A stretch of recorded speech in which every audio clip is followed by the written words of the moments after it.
our protagonist's last life didn't end on a good note. He lay dying on the floor while his girlfriend got in bed with another guy. He lived in a world where the apocalypse had descended, and resources were more important than the lives of other people. But that's not going to be where things end for him. After his death, he gets reborn with the opportunity to rewrite his horrible life and take revenge on the people that once put him down. The world is already falling into chaos as a volcano erupts right in the center of a large city. A commercial bus races through the city, carrying a few dozen people. A few days ago, the underwater eruption of Mount Fuji caused a massive earthquake that sent tens of thousands of people to their deaths. Today, even a smaller city has to be evacuated because of how intense the disasters are becoming. Through the streets of this city, a bus speeds towards the evacuation location. Inside the bus, a woman realizes that she was in such a rush to enter the bus that she didn't bring any evacuation supplies. Because of that, she will have to buy new things in Yangon City. The man beside her asks if she has seen the news. The goods in the Walmart and Ali warehouses in Yangon City have all been moved. In fact, that's old news, because today, Dongming Lake in Shannon dried up, and the Darong warehouse has been emptied too. The woman speculates that the total value of all these supplies could be in the hundreds of billions, but it is, in fact, in the trillions. Another man behind her confirms that the loss of supplies and various natural disasters are just the surface of everything that's happening. The truth is that the world is coming to an end. The people on the bus are frightened by the sudden thought, but they don't seem to believe the strange guy.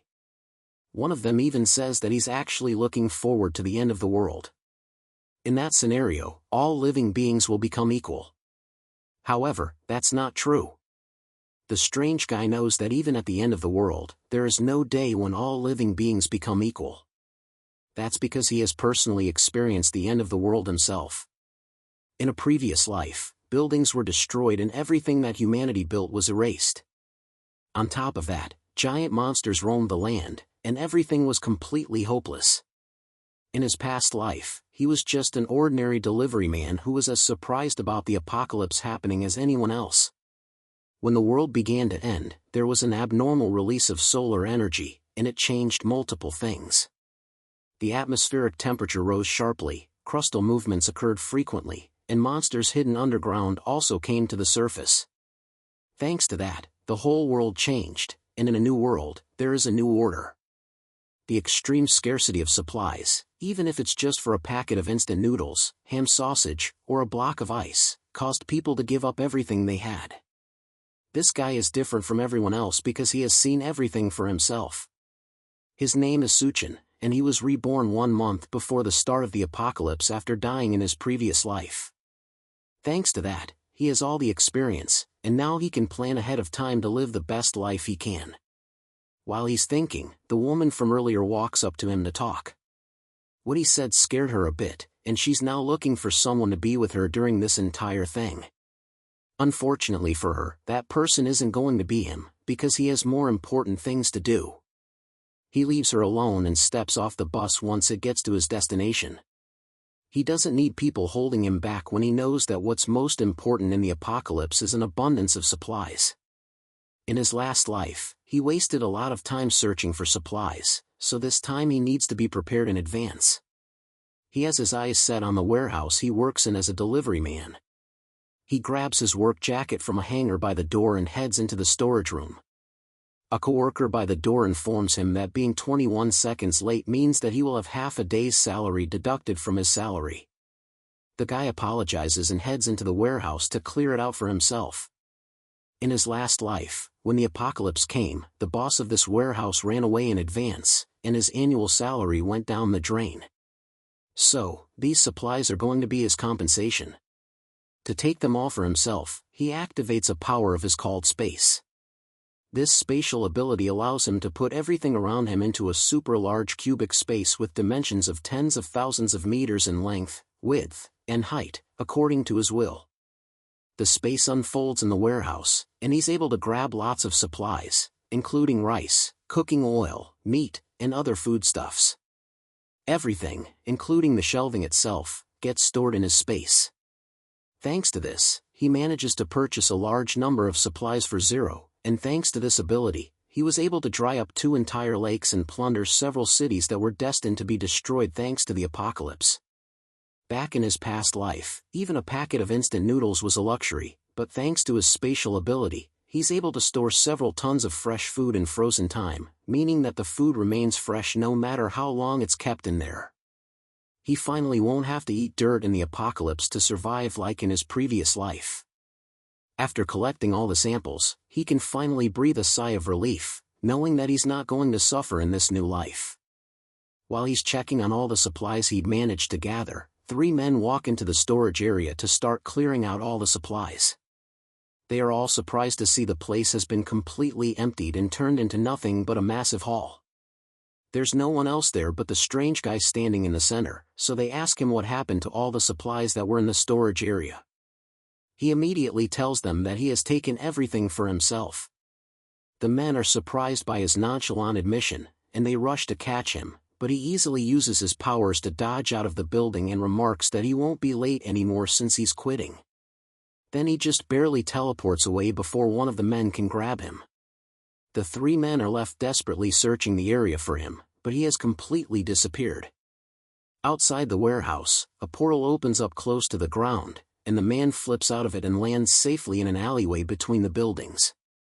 This second ability is called Space Jump, and it allows him to move within a 3-meter space whenever he wants. In the apocalypse, this ability allowed him to enter abandoned buildings to find supplies and safely escape from dangerous situations. Even in the face of mutant beasts, his Space Jump ability saved his life in crucial moments. With that out of the way, his zero-cost shopping mission is now complete. He throws his work jacket into the air and starts walking away from the warehouse. Suddenly, his phone vibrates, and he pulls it out of his pocket to see an emergency broadcast message. It informs him that the Earth is currently experiencing intense movement, causing localized natural disasters to appear all around the area. The message warns him to be careful, but tells him that the disasters will not affect his daily life. The official statement from the government is to not panic, in hopes that the general public will remain calm. Do they even know that the world is coming to an end? While he's looking at his phone, it rings with a call from someone that makes his face twist in disgust. It's a woman named Zhang Xiaoqin, and just the sight of her name on his phone makes his hands tremble in anger. Suchin takes a deep breath, then picks up the call. As soon as he puts the phone to his ear, her voice comes from the other end, screaming at him in anger. He has not talked to her for a long time, and she is angry that he disappeared without letting her know. He even put his house on sale with his real estate agent. She asks our protagonist if he really thinks that he will find a woman willing to be with him after selling his house. The woman on the other end is his fiancée, Xiaoqin, and she isn't someone he's very interested in talking to. On her side of the line, she's applying lipstick after just being done cheating on him with another man, while another man named Xiaoyu relaxes on the bed behind her. She continues insulting Suchin through the phone, asking him if he remembers his responsibility as a man. He may not care about the house, but she's still a woman, and she wants him to give her the house as a gift so she can feel more secure with him. After she's done talking, he asks if she's done with her rant and if there's anything else she wants to say. His attitude towards her makes her even more annoyed, and she decides to give him one more chance to come back and transfer the ownership of the house to her. If he doesn't do that, then she will refuse to marry him. She tells him that she's on her way back to Xanadu, and that she hopes they will talk more when she gets there, but he ends the call without answering her. Shan spent 5 years with him in the apocalypse in his past life. He searched everywhere for supplies to feed her and brought her to a safe house where he continued to take care of her. If it wasn't for him, she would have starved to death and died in the middle of the end of the world. Yet, even with that, she cheated on him multiple times with a violent man that beat Suchin on multiple occasions any time he came back empty-handed. Xiaoyu also accused him of hiding all the good things from them and keeping it to himself. One day, Xiaoyu killed Suchin in the very safe house where he took care of Shan, right in front of her, then fooled around with her right in front of his dead body, all while calling him useless. She didn't seem to care and told Su that Suchin died because he was incompetent, all while he slowly died in the corner and watched it happen with his last breath. He was wronged by her in his last life, and he made the mistake of entrusting her with his life once before. But this time, both Jiang Shan and the man she cheated on him with, Xie Yu, are going to pay the price for everything they did to him. Our protagonist will make sure that they won't die easily, and that they'll experience the pain they put him through 100 times over. His hand shakes in anger at the thought of what they did to him, but he takes a deep breath and calms himself down. For now, he needs to continue his quest of finding enough supplies to survive through the apocalypse. The rest of the things he needs can only be bought with money, and because of that, he first has to figure out how to get the money in the first place. He calls his real estate agent, named Manager Lu, and decides to offer up his house for half the market price. His only condition is that he wants the money in cash, and he wants it right now. With the deal set up, he makes his way to Dream Real Estate to finalize the deal on his house. But when he gets there, he sees Xiaoan waiting for him with Xiaoyu, who has a baseball bat. Suchin isn't bothered at all and walks past them into the real estate building, but he's blocked by Xiaoyu, who angrily asks him why he dares to sell their house. Because of that, he'll make sure that Suchin won't see the sun tomorrow. While the thug is talking, Suchin reaches out and grabs him by the neck, then he lifts the angry man off the ground before slamming him back on the floor. Xiaoan jumps to try and protect her lover from her fiancé. While she pulls on his jacket, she starts yelling for someone to save them from a murderer. Suchin wastes no time before backhanding her across the face, sending her flying onto the ground. She stares at him in shock, completely surprised that he would touch her at all. While that is happening, he continues choking Xiaoyu on the ground as he begs for help. Suchin assures him that he won't die too quickly, then lets him go, causing the disgraced thug to back up in fear, desperately coughing. Xiaoan goes to check on her injured lover, while Suchin steps past both of them and continues into the office. Xiaoan still hasn't learned her lesson and orders Suchin to kneel down and apologize quickly while she's not yet angry. If he doesn't do that, she threatens not to marry him again. However, her empty threats are stopped once he turns around and glares at them. They freeze in fear before both of them run away, leaving him alone to handle his business. Now that they are finally gone, he steps inside to meet the real estate agent, who offers him a glass of water. The older man looks incredibly excited to be talking to Suchin about selling his house at such a low price, but inside, he considers Suchin a fool for selling a house worth over $1 million for just half the price. With that kind of deal, he can make a huge profit from a quick turnaround. Thanks to that, he agrees to make the full payment immediately and hands Suchin the contract to sign. With that done, Suchin walks out of the office with almost $1 million added to his bank account. Although various natural disasters are happening, Xanadu, where he lives, is an inland city far from the earthquakes, tsunamis, and volcanic eruptions happening throughout the rest of Asia. Adding to that, the government is officially trying to keep the public calm, so there is still a sense of normalcy in the area and society is still functioning well. As he thinks about his next step, he passes a flyer advertising fast and high-interest loans. That gives him an idea, and he makes it his next step to get even more money by mortgaging his property with a property certificate. That leads him to Great Sea Loans, where he meets a large-bodied man smoking a cigarette. This man is Wang Dai, Xiaoyu's older brother. In his past life, this man died in the mouths of mutant beasts pretty early into the apocalypse. Dai notices that his house isn't worth very much. Suchin only wants to know how much he can borrow, even with his low-value house. The big-bodied man offers $500,000 for the property as long as he also leaves the property certificate with him as a show of faith. Suchin demands an extra $100,000 be paid to him immediately, and they will have a deal.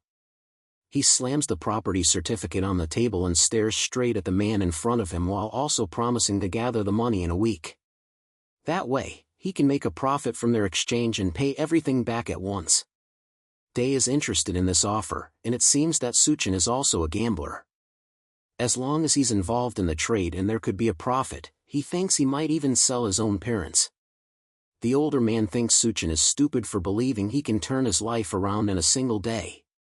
He has no idea just how far this plan of Suchin's goes. Dai smiles and takes a long puff of his cigarette as he contemplates the offer. He tells Suchin that he'll agree to the terms as long as he mortgages the property certificate with their company. If he does that, everything else will be negotiable. After a long conversation, Suchin walks out of the office with over $500,000 transferred to his bank account for the second time that day. Now he has all the money he needs to continue buying supplies in preparation for the end of the world. Meanwhile, Xiaoan and Xiaoyu stumble through a park after they have finished running away from Suchin. The other man is still out of it after being choked in the street and nearly dying.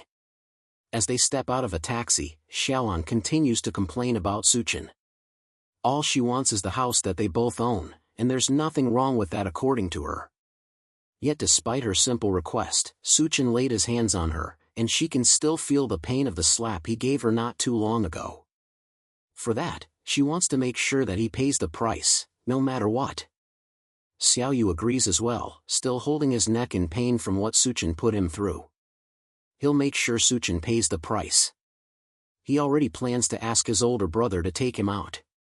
As they're talking, they notice Suchin once again casually walking down the road, heading to his next destination. Xiaoan and Xiaoyu are surprised to see him casually walking down the road in front of them after everything he had done. They decide to follow him and see what he has been up to that has made him so cocky. Suchin, however, is searching for the next major grab of resources before society collapses. In his memory, many commercial buildings collapsed under the impact of seawater backflow and rapid freezing in severe cold. However, the Green City Hotel withstood all the natural disasters down to the very end.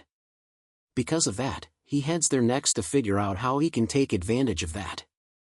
From what he remembers, the presidential suite inside is well equipped, and there's even a swimming pool that should help him manage extreme temperatures.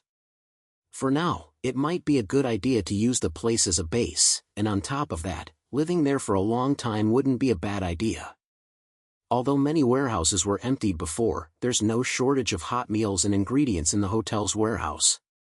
As he walks into Green City Hotel, a woman notices him.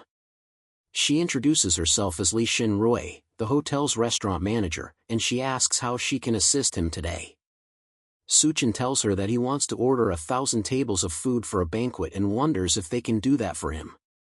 The number of tables shocks the manager, and she struggles to respond for a moment, but then she eagerly agrees that they can definitely do something like that. However, the prices range from 5,000 to 10,000, even up to 100,000 per table. Suchin decides to pick the tables worth 10,000, which means the total price will be about 10 million for the whole banquet. For that, he's willing to put down a 50,000 deposit, as long as they deliver to the address that he will provide. The manager is impressed that such a young man has a grand demeanor and suspects that he might be a hidden source of second-generation wealth. She has no idea that all this comes from huge loans and a speedy sale of his house. She agrees to his terms of a 50,000 deposit and directs him over to her office so he can make the payment.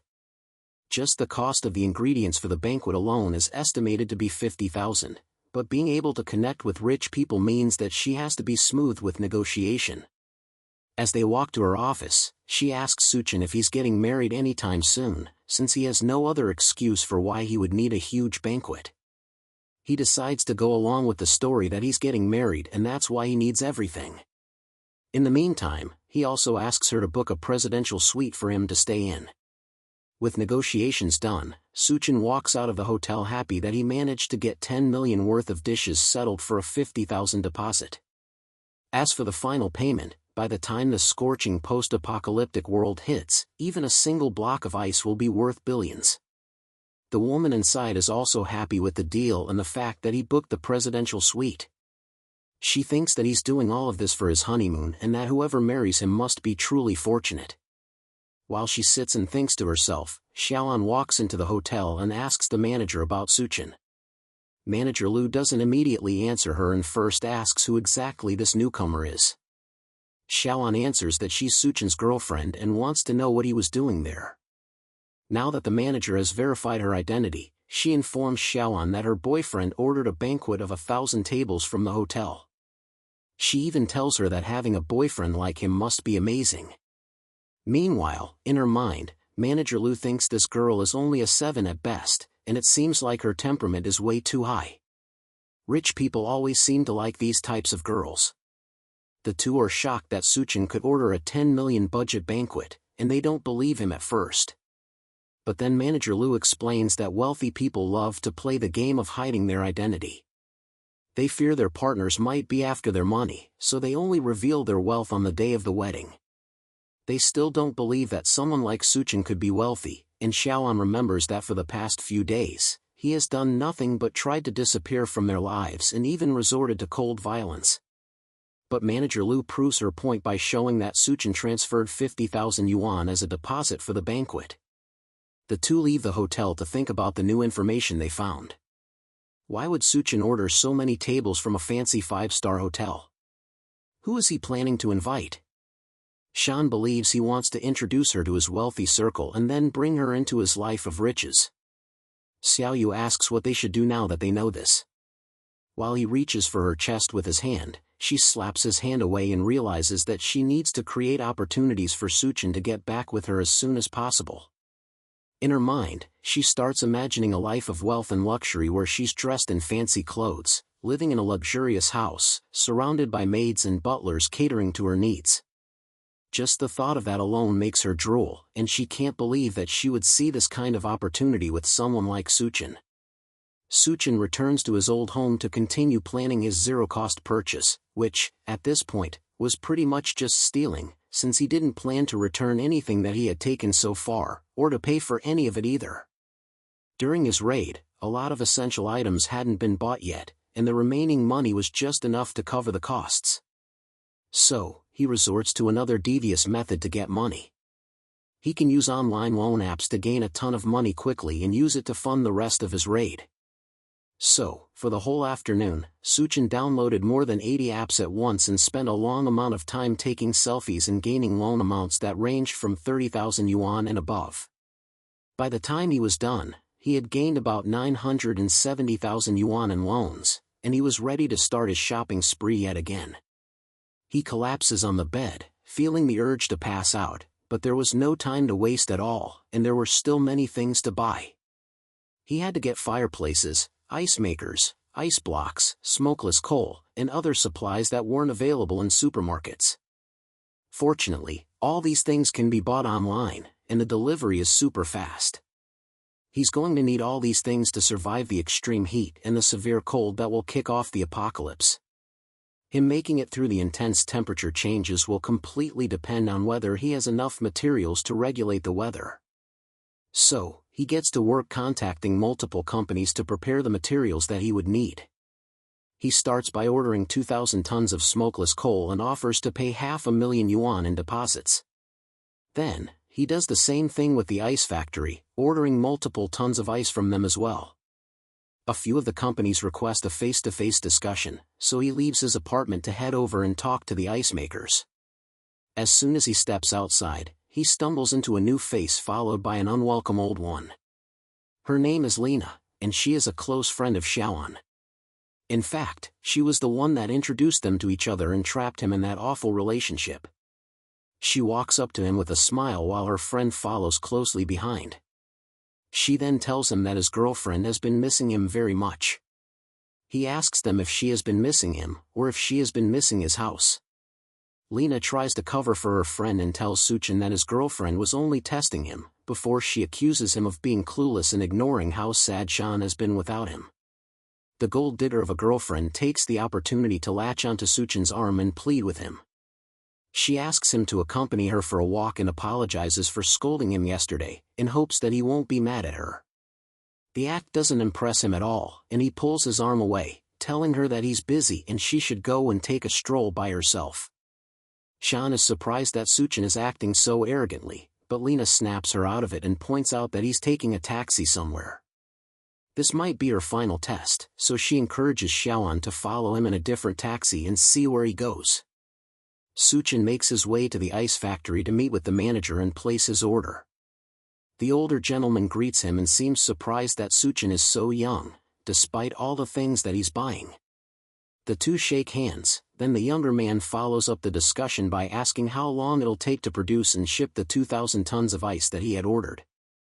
The manager assures Suchin that their ice factory is very efficient and one of the best in the state. He promises to deliver the edible ice in 3 days, and the total price of it all would be 800,000 yuan. Suchin agrees and hands over a 100,000 yuan deposit, then he gives the man an address to deliver the ice to in 3 days. Now that the transaction has been confirmed, the man decides to ask him why he needs so much ice. Was there some sort of large-scale event happening somewhere? If he is a regular organizer, then they could partner more in the future. He was somewhat correct, since there is definitely a large-scale event happening soon, but Suchin can't just casually tell him that. So instead, he lies that he plans to donate all the ice to the Alashan for charity. The manager is surprised, but at the end of the day, an 800,000 yuan deal has been settled immediately. At the entrance, that young man must really be something. As he watches Suchin's taxi drive away, another taxi pulls up, and he wonders if this is someone else here for business without an appointment. Shan and Lena step out of the taxi and walk over to talk to the manager. Shan tells the boss that Suchin is her fiancé and she wants to know what they were talking about. He doubts her a little and wonders if this is some sort of detective play, but he still tells her that Suchin had ordered 800,000 yuan worth of ice from his company. Xiaoan and Lena nearly scream at the mention of that, since this pretty much confirms that Suchin must be some sort of second-generation, super-rich personality. No one in their right minds would spend that much money on just ice. Lena desperately asks what Suchin wants to do with so much ice, and he tells them that Suchin plans to donate it for charity. Of all the responses they expected, they definitely were not expecting that. Back with our protagonist, Suchin has now purchased all the items he would need to survive in the apocalypse, and now he decides to enjoy the little time he has left before the world descends into chaos. In his last life, he was too busy working to ever think of doing anything in luxury. Even going to a small cafe was out of the question for him, since he was so preoccupied. So, he decides to go to a fancy restaurant to relax and enjoy himself. A waitress welcomes him and hands him a menu to look through. There's a lot of delicious food like butter chicken naan and smoked steak, with each item on the list needing him to spend up to 4 digits. One menu item in particular catches his eye, and it seems to be a mystery item that costs 17,000 yuan. He asks about it, and the waitress confirms that it's a meal personally crafted by the head chef of the restaurant. The details completely depend on the chef's inspiration. That sounds interesting, so Suchin decides to get that for himself. In his last life, at the beginning of the apocalypse, a strange force caused many creatures to mutate and turn into terrifying beasts. There were many monsters, like a giant serpent, that appeared in the midst of the floods in the early days of the apocalypse. He would need to prepare himself to deal with those things when they start to appear. But for now, his eyes are drawn to a pink-haired beauty walking towards the table with his food. She introduces herself as the head chef of the restaurant, and she brought the food she specially tailored for him based on his temperament. She doesn't need to introduce herself, since Suchin already recognized her. In his last life, she was known as Hell's Chef, Duanya. She had the magical culinary skill to turn decayed monster meat into food, and no one could resist its temptation. However, those dishes were made using mutations sourced from inside monstrous beasts, and eating them would lead to certain death. She notices his dark expression and wonders if he thinks that a beautiful woman like her will poison his food, so she tries to calm him down by introducing the food. The dish is called dual-fed life, and it's a piece of steak where one side is tuna fried in brown butter, while the other side is deep-fried in puff pastry. It's a kind of steak with 2 flavors that leave a lasting impression. Suchin hides his expression and takes a bite of the steak. It is definitely worth the 17,000 yuan he spent on it, and the taste is really good. If only she could cook for him in the apocalypse, but it's possible that she could poison his food, and he would have no idea. Meanwhile, outside the restaurant, Xiaoan and Lena watch the place in jealousy and wonder what exactly Suchin is eating there. They've heard that each dish costs at least 10,000 yuan, and the fact that he's casually going there for a snack just further proves to them that he must be some kind of second-generation kid. Once Xiaoan becomes a rich wife, she will definitely be able to take care of her sisters. Next, in his adventure around town, Suchin heads over to the Arya Scans bar in the Golden Sales Vault of Xanadu. In his past life, he regretted not being able to enjoy these kinds of extravagant places, and once the apocalypse starts, places like these will no longer exist. So, he's taking the chance to explore this place as much as he can. A group of girls sits beside him as soon as he gets settled down. He agrees to drink with them, but his eyes notice that one of the girls doesn't seem as enthusiastic about being there as her friends. The girls tell him that her name is Yun, and this is her first time in the club. Her boyfriend just recently cheated on her, so they brought her to the club to have some fun. The guy didn't sleep with her at all and went on to cheat on her with an old woman. She's so depressed that she drinks an entire glass of alcohol, then slams it on the table. She then asks Suchin if he's single and if he wants to have some fun with her. The girls cheer him on, while Xiaoan and Lena enter the club and notice the two of them getting comfortable in the back. He notices the two of them, then he takes the girl by the shoulder and leads her up the stairs. The two girls chase after him as he runs up the stairs and into a random bedroom. He locks the door behind them and tries to apologize for bringing her upstairs in a rush, but the girl seems more interested in laying with him. Our protagonist doesn't have any interest in taking advantage of her when she's clearly sad, so he flicks her on the forehead and warns her not to go out and to try to stock up on food in her house while she still can. Then, he tries to advise her not to come to places like these, since she seems to be more love-minded than her friends. But then he realizes that there's no point, since there will be no future for her to worry about. It's rare for him to have an opportunity to come to a place like this, but in this situation, he has no choice but to avoid them. He walks into the back of the hall and sees the two girls kicking down multiple doors in an attempt to find him. With these two here, there's no chance for him to enjoy himself for the rest of the night.